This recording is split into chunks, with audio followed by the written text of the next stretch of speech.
Hello, my Adorn Bosses, and welcome to the Adorn Boss Podcast. Today, I have a special guest with us.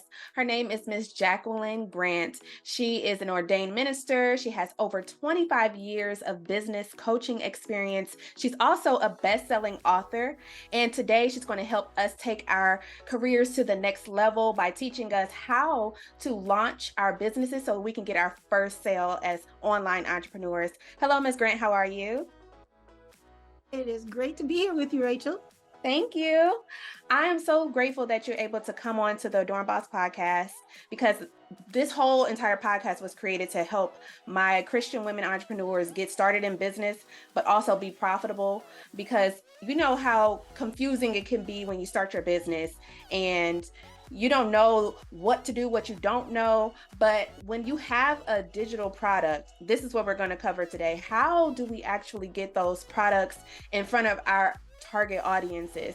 But before we dive into that, I just want you to talk about a little bit of yourself and how you've been in business for 25 years. So can you tell us, how did you get started? And do you remember like the things you went through when you first got started?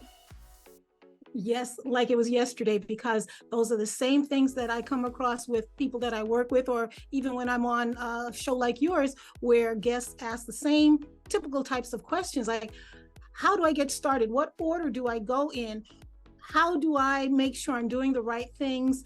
And how to make sure I price my items the right way? And that's usually some of the same questions that I get asked all the time. So can you talk about what are we going to dive into today? I know you prepared something for us, but first, can you walk us through what are the first things that we need to know when it comes into entrepreneurship, the things that we don't even know to ask, but we really should be asking in business when it comes to launching our product, the whole strategy? So I'm going to give you some high-level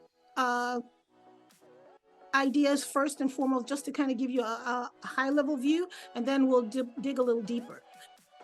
The first one is initiating. And again, that comes with becoming a real business, and that way you don't lose opportunities. For example, I had a client of mine that she started a side hustle doing something while she was still working, and she never got officially listed with the Secretary of State as a business. She never got a business account. She never got an EIN number.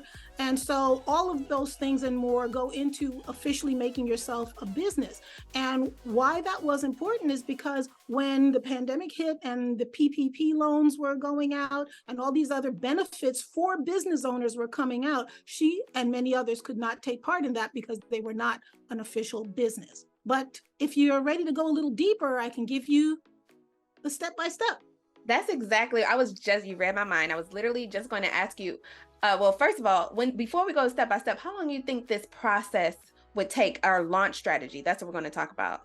It depends. The answer is it depends, because it depends on you. It depends the amount of time you have to dedicate to this. It depends on your product or service. But what I can tell you is, obviously, the bigger the project, the more time it's going to take to plan it all out and to be able to execute it properly. That's where a lot of people fail, is that they don't look at the risks and develop a strategic plan in case those risks happen, what they're going to do. That's where many projects and business opportunities fail, is because when something happens, they're trying to figure it out as they go. If anything should happen, you've already got a way to work around it. Okay, so then let's jump in with the strategy step by step. How do we, if we have a digital product from the beginning, we have this product, but now how do we actually create a launch strategy? What are the steps by steps of actually getting this product in front of our target audience and actually making a sale? Okay, so first off, we have to start off with identifying a profitable niche, whatever is your baby, whatever it is that you are knowledgeable about. You want to research the market trends, see who else is doing what you're doing. Now, you might say, well, no one is doing what I'm doing. It's unique, it's special. That may be so, but if no one else is doing it, then that probably means that there's no real market for it, because there's no one who is wanting that has created a demand for it. So there has to be someone who wants what you have out there already. Now, you want to also identify any gaps or needs and pinpoint your unique value proposition for your product. So even if it is relatively unique, you still are giving it to the audience in your special way. So you want to identify that and create a value proposition around that. So number one is identifying your profitable niche. Now, how do you know that it's profitable? Again, if there is a demand for it, meaning other people are doing something similar, not necessarily the same, but similar. Okay. For the audience that you're going after. And then so the next one, number two, is validating your idea. Now, that's another area that a lot of people have trouble with. How do they know? I ask people, how do you know that your idea is going to sell? Or how do you know? And I said, well, I would love it, but we are not always our target audience. We might have been our target audience, previously, and that's how you know to do what you may do. But you have to still validate your idea. So how do they validate the idea? Well, the easiest way is to find people who you think are your target audience and actually talk to them, asking them certain questions about their want and need, and maybe even suggestions and feedback about your product or service. When you can get what they want in their words and use their words in your messaging and in your marketing, that's when the person will say, wow, it's like they're in my head, or that's exactly what I wanted. I would say 10 to 20 people is a good sample to start with. I have a question. So when it comes to getting your idea validated, I know you said to find people who are your target audience, but what are the few ways, like maybe 2 or 3 ways to find people who you think would be in your target audience? How do we find them? Well, if you're into social media, that's one way to find them, but that's not where it ends. You have to actually get into a phone call, Zoom call, some type of actual conversation as if you were face-to-face with them. If you could be face-to-face with them, that's all the better. That's always the best. So social media. Again, you can use social media to find them, but once you find them, you still have to be able to talk to them. You can't leave it just in a virtual, a digital format. You right. Done. I know you said social media is one way to find them. What's another way to find them? You can also utilize groups in your. It's still social media, but groups within social media. So not just your followers, but like Facebook groups, things LinkedIn, like that. all of those different ones. They all have different groups that are having certain interests. Yeah, that's one of the strategies I use. I find groups who have the audience that I would love to sell to, who I think my product is for. Join those groups and read the comments and see what those people are saying. So you can listen to their language that they're saying, just like you said, and then speaking to their pain points. So if your product is supposed to help them overcome whatever issues they're having, then those are the people you want to target, and you can find them in the Facebook group. So I love that. Okay, so step 1, we found our niche. Step 2, we validate our idea by finding the target audience. But now what's step 3? Number 3 is develop your compelling offer. And how you know it's compelling is based on your conversations with your people in your surveys when you're validating your idea. So when you say compelling, like give us an example if you can. Well, if they say if you say, I'm going to offer this iPhone, do they like an iPhone that is sleek and titanium and whatever is the latest thing? Or do they like more colors and they like the rainbow of colors to be able to select from? Or do they just want the basic phone that just works? So listen to their needs, like what their preferences are and what they get excited about when you're talking about what you have to offer, the things that listen to what they're saying. Oh, it would be great if I had this. Or what I would love to do is when you look at someone else's, like your competitors, social media page, and you look at the products that they're offering, and if you have the same product, then look at the complaints, like the reviews, and say, oh, it would have been nice if they had this. And then that could be like your particular thing that you do differently that makes you stand out in your market, right? Absolutely. But the key thing is when you have those conversations, that's when you can really say, do you like this? And you can read the body language. You're not going to get that from just a written statement.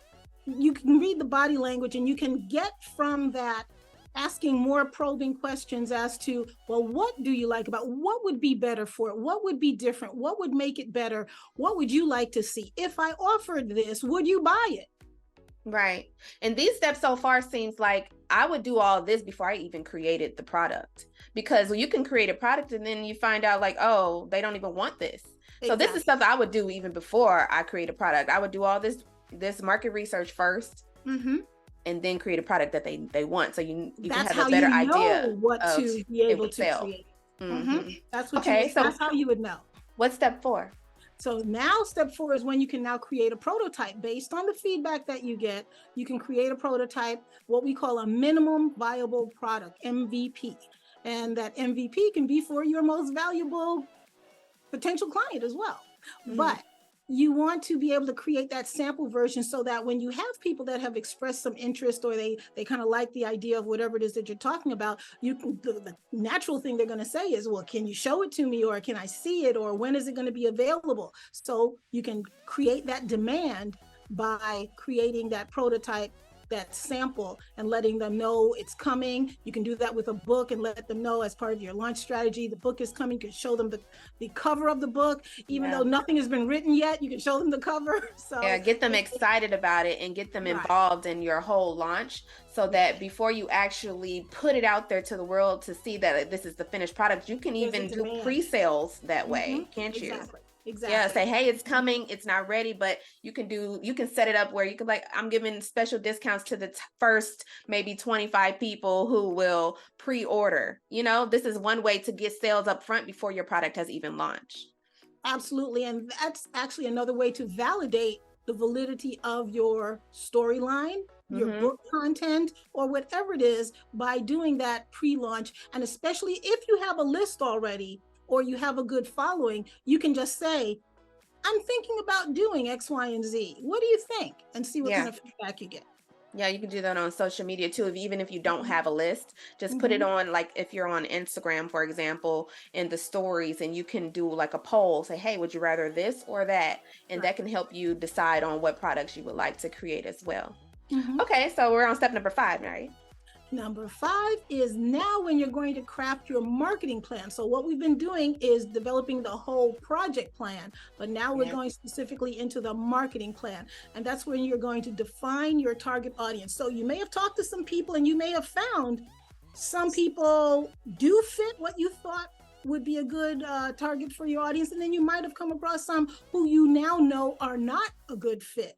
It's important to know who is part of your target audience, but it's also equally as important to know who is not, so that when you target, you don't waste time and you don't waste money. So, and the way we find that is like through the feedback we're getting in the comments, since we've already started posting about our idea and we're listening to the feedback. Is that going to give you the idea of who your target audience and what they're saying?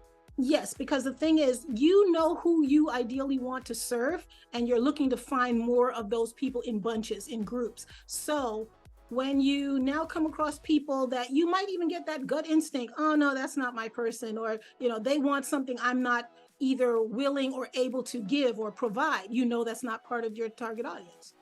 Now I want to know, so you see the step 4, we already started posting, just giving teasers of, hey, this is coming your way, but how far in advance before we actually launch do you think we should start the launch strategy, the pre-launch strategy? The pre-launch strategy can be done as early as possible, because that's going to help you fine-tune what you're actually going to do as part of your execution of your plan. So the earlier, the better. And that's why I say planning is so key and so crucial, and to not shortcut the planning process. So give it as much time as you can. Exactly, because I don't want my Adorn bosses out there to feel like, oh, I don't know what exactly I want to do. So now just put it out there to your audience on social media and ask their feedback. Say, hey, I'm thinking about this idea. And tell me, do you prefer this or that, as soon as possible? And then you start creating the idea once you get enough feedback as soon as possible. Don't wait until you have the idea already fleshed out. And then you can say, hey, if you are interested, here's the cover of the book, and I'm going to do a here, or for all of my people who are my early supporters, give them a special discount. That would be perfect, right? Okay, so now we're on step 6. Number 6 is now you're going to start to set up your online sales platform, because now you have a better idea as to what you're offering and who you're offering it to. This is a big stickler. There's so many platforms out there, but you also want to look at scalability. What does that mean? Can you explain that for my newbies? Okay, it's looking at, will it grow with you? Because, for example, I won't name any names as far as platforms are concerned right now, but there are some out there that they have a good price and they're easy entry because you can get in quickly, you can get in cheaply, but they only allow, let's say, 1,000 followers or 1,000 email subscribers. And you might outgrow that very quickly. So you want to look at choosing which e-commerce platform to utilize, setting up a professional website. And when I say professional, including a professional domain. Please do not set up a business with just a Gmail or any of the other personal it just makes you look less credible. Is that what it is? Exactly. Because when you start to now approach other business people and you send them a Gmail email address, they're not going to take you as seriously as if you had a domain with your business name. So you didn't want to list or name the software that you're using, right? I was just curious. I can give you what I use. I can give you a link for it. But the point I was really making is the fact that there are a lot of them out there, and you have to weigh what they're offering based on what your needs are, and don't just go for the lowest cost, because it also has low features that you're going to quickly outgrow. Right. And so for my newbies out there, because I'm really speaking to the super beginners, the ones who feel like, okay, this is very overwhelming. Though I'm not affiliated with some of these platforms, I'm going to share the ones that I've tried over my experience, and the ones that I felt was very user-friendly for beginners. I liked, well, right now I'm using ClickFunnels. I am an affiliate for ClickFunnels. However, this is super simple for my girlies out there who are just getting started. You can actually build your website on there. You can put all your products on there, your digital products. You also can create all of your funnels, as well as all of your email marketing. All of these things can be all done in just one particular location, which is very easy to use for beginners. But then also there's another one called, I'm drawing a blank, but it's like the biggest one for like e-commerce right now. I can't think, but I'm not affiliated with it, but I've used it before. What's it called? Shopify. That's what I'm trying to think. So Shopify is very easy. You can build your website on there. I think it's like $30 maybe a month. But they have like free trials for you. So those two are the ones that I like the most. I used to do Shopify, but I'm with Instacart. I mean, not Instacart. I used to do Shopify, but now I'm with ClickFunnels now. But I've also tried, WooCommerce. That was just too complicated. It's like you need code. So if you're a beginner, I would suggest those two. You can try it out and look and compare on YouTube and see which one is easiest for you, and look at the benefits, just like Ms. Grant was saying. Okay, so now we're on step 7.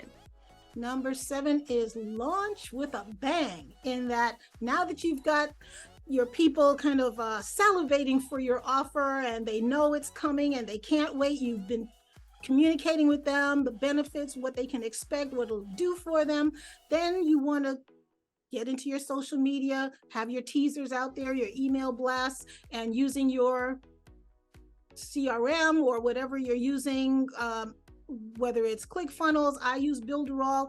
I love Builderall because it truly builds it all. It actually does everything that all the different parts and pieces of different software out there can do. They have made one platform where everything works and plays well together. So that's the one that I use, and I can provide you with the link for that if you like. Yeah. But so you can all compare and see which one you like better, because it's really about what works for you. All of them really do the same thing. It's just about figuring out what works for you and the level of expertise or novice level you may be in at the moment, and think about what you can afford.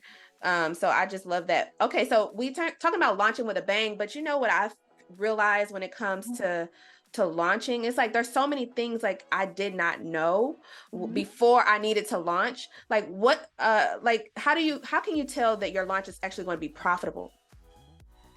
How it's going to be profitable is through testing. You have to test it by doing, I would actually suggest doing some mini launches ahead of time and seeing how those go, and you get a lot of feedback from that, as opposed to putting all your efforts into one big launch. You want to do some tests ahead of time, and they can be small. They can be small with your audience, but it can also be small with your investment from what you might invest in social media ads, and start off small and see what works, because there's nothing worse than putting in a lot of money into social media ads to find out that your landing page isn't great, or whatever part of your funnel is not necessarily working well. But when you said do mini launches up front, so let's just say, for example, I have an online course I'm trying to sell and actually make profit of when I really launch the online course. How do I do a mini launch for that? You get a couple of friends or previous clients, or you I want to say, like, my audience this is their very first ever, so like they have no clients, they have no email list. Okay, but they have friends, they know people, they have family, they have somebody that they can say, hey, go through this with me and give me your feedback. And when you can go through, because it's going to be practice for you as well, let's say it is a course, you're going to go through it and have people give you feedback. Oh, that wasn't clear, or I really liked that, or maybe you should change that. And that feedback on that small trusted audience who knows you, loves you, cares for you, wants the best for you, they're going to give you hopefully good and honest feedback that will help you tweak what you're doing for the real launch with people that you don't know. Okay, perfect. And then also too, when you do things like that for my Adorn Bosses, that's actually a perfect opportunity to get testimonials for your product, so that when you do promote it on, let's just say, the Facebook ads or Instagram ads, and you're putting your money in front of, people, to basically get your product in front of people on social media, you want to make sure that you get those testimonials, so it proves like the legitimacy, and it encourages people to like, oh, okay, I might want to invest in this if it works for them. That's why you want to have that small group test, because now it's your second time around or your third time around that the public at large is getting exposed to it. But so by then you're comfortable, you know your stuff, you know what's going to land good, you know what people are likely going to ask, and you'll be prepared with the answers. So you're going to be more confident. So when you do it with that small group, that actually gives you a recorded, hopefully you'll record it, and that will give you a recorded first run of your product or your service or your course. And you can even call that your 1.0, so that by the time you launch it to the world, maybe it's version 2.0 or 3.0, which does what? It gives more value. You can charge more because it's not the first round, it's not the first version. So it gives more perceived value when you have a version 2 or 3 or so forth. But when you have that recorded version, now that also provides value, because you can actually sell that as maybe a lower end offer of that same course, maybe as a downsell. If someone doesn't want the live version, they can have the recorded version for a lower price. Yeah, perfect. Do we have a step 8, or was that all of the steps? We have a final step 8. Drum roll, please. Okay. So step number 8 is to collect and leverage your customer feedback. So again, do not wait. This is a writer downer here. Do not wait till the end of your course or your whatever it is that you're doing to collect customer feedback. You want to collect that along the way. Let's say, for example, you have a 6-week course. At the end of every session, you want to ask for feedback. Every session, you want to say, what did you get out of this particular session? What was a key takeaway for you? What did you particularly like about it? What do you feel could be improved? You do that every time when it's fresh for them and when it's most impactful for them, because if they had a really good experience, they have tears in their eyes, that's the time to get it. They're not going to remember it in quite the same way 6 weeks later. Okay, so now we have steps 1 through 8 of from beginning to, doing your market research to actually launching your product. But one thing I want to dive just a little bit deeper in, since now we've covered all 8 steps, is I noticed when I first tried to get my very first sale, there were certain things that I needed to do that I needed to have in place so that I can even promote it on, let's say, Instagram, YouTube, Google, because those are the places where you can actually pay for ads. I wanted to know, could you talk about the certain things that you have to have before you even promote your product on social media? You have to have a system in which to pay as well as collect funds. You have to be able to have a way to pay. Now, again, I do not suggest that you have a personal account that you use to be able to do this. Set it up as a business account, because again, thinking long term, when it comes tax time, these are all going to be tax deductions that you will be able to deduct off your taxes as business expenses. And when you can track it from a business account, you will not. Now, I'm not a tax person, I'm not a tax attorney, but I will just tell you, I cannot give tax advice. But what I will tell you is that the IRS will not give you any hassle if your ducks are in a row, because depending on, again, what types of endeavors you're working on, whether it's online, whether it's with getting contracts, government contracts or corporate contracts, they are going to want to see these things in place. And if you don't have them, that's going to be a hurdle that you're not going to be able to get over. And when it comes to actually paying for ads or being able to receive funds, if you sell something, let's say on Amazon or wherever, you have to have a way to receive those funds, and they're going to want to attach it to a bank account, and that should be a business bank account, not your personal. Now, you can always transfer to your personal if you want to, but you have to have a business entity to be able to take advantage of. Yeah, I think that's important. I was going to say, I think for my girlies out there, you all, like she said, get your business bank account. It's actually very easy. She said, get your business registered. You don't even have to have it as an LLC when you're first starting out. I can tell you most people aren't really checking for you like that. You can be a sole proprietor, but still register with your state, and then get your EIN number. Go to your bank and ask them to set up a business bank account. And once you do that, then you have your bank account, your business bank account, and then you set up go to PayPal for business, create your business PayPal, link it to your business bank account, and then maybe go to Stripe, and that allows you to. Stripe is my favorite. Yeah, Stripe, you can receive payment and for credit cards and all those things. So those are different ways I would collect money. So once you have your business bank account, set up a PayPal business account and a Stripe account. So that creates many ways for people so they can pay you. Okay, so now, but really quickly, because I know we're going to have to hop off soon. So they have a way to get paid, but besides that, I'm thinking of ways to get people's attention once they promote their product online. For example, there's different ways to create a video sales letter, or either images of whatever you're selling. What are the ways that you have actually promoted your products online and that actually converted into sales? Well, I'm the anomaly. So what I do is not necessarily going to work for everybody, because I wear many hats. I have a very creative side as well as a very strategic, analytical side. Focus on what you do best and what your abilities are, and get the people who do what they do best to help you. So if you're not a marketing person, get somebody who you can hire someone to do the marketing for you. But let's just say they have more time than they have money. I'm trying to get them to have a clear step of, hey, this is one way that I know for sure converts into sales. What is something that they need to have when they're promoting, on social media or either through paid advertising? Well, you have to have good content that converts, meaning that people are seeing the words that they are thinking about in your content. That has to be there, because if they don't even get through your written material, they're never going to click the button. Another tip is to make sure that your buttons or your links are what we call above the fold. They don't have to scroll down to get it. You can have it in multiple places, but depending on the service that you use, you don't want to have too many links, because then that kind of lands you in spam if you have too many links in your emails. But have the important things above the fold so they don't have to scroll. One thing that is very current now is the 1 minute video. Everyone's attention spans are so small now, it's down to 1 minute videos or less.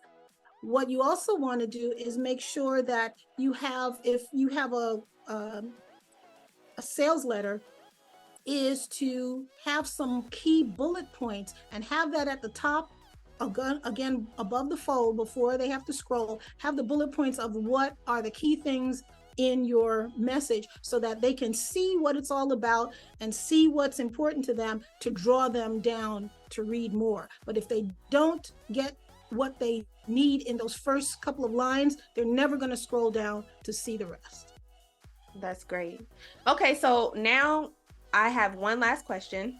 And it's the one thing that my audience can actually do right now today. They may have a product, but they're trying to figure out how to launch. What's the step that they can actually implement right now? Make sure that you have the plan of before, during, and after. Getting other people who have been where you are trying to go to give you feedback. People are willing to answer questions or to give you feedback and to take a look at what you're doing and give you advice.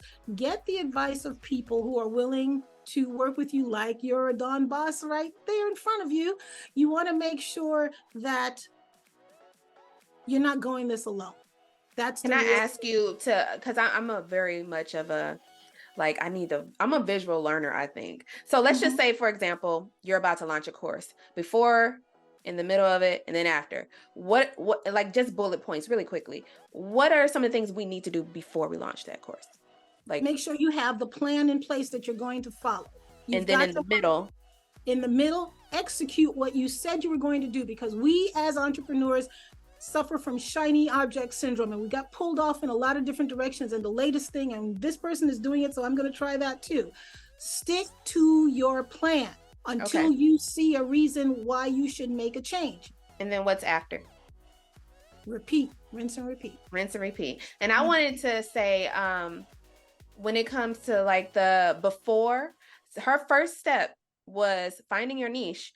And if you don't know, I actually have a course to help you find your niche. That's the very first step. You need to know what your business is, who you're targeting, and then how are you actually going to serve in your business. And so I created the Adorn method, which actually helps you align your spiritual gifts with your passions and business mission. So it's something I think is going to be very beneficial for you. So that's step number one. And that's something you can do right now. If you're like, I don't even know what kind of products I want to launch, what business do I even want to start? And you've been stuck in analysis paralysis phase for like months or years, like I used to be, that actually helped me just stop over analyzing everything and over complicating the startup process. Just get started with figuring out what it is that you're trying to accomplish. And then it should be something that you enjoy, I think, and figuring out how can you be a service to people. So anything else? I know you have a special something we can give a freebie to my audience. So can you talk about that? Sure.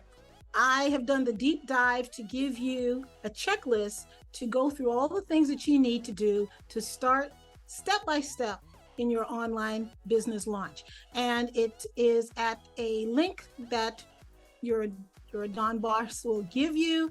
And it is bit.ly/step-by-step-online-success. So there are dashes in between each word, but it's step-by-step online success with dashes in between.